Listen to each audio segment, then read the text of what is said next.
Ganito maglinis ng isdang danggit mga idol. Kailangan putulin muna ang tinik bago tanggalan ng bituka. Delikado kasi ito sa kamay mga idol. Sobrang sakit kasi ito kapag makatinik. Kaya pinuputol ko muna ang tinik nito bago tanggalin ang mga bituka.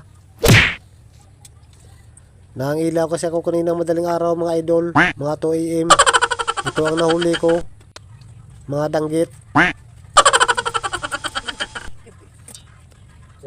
Sabawan ko lang ito mga idol at lagyan ng pitsay.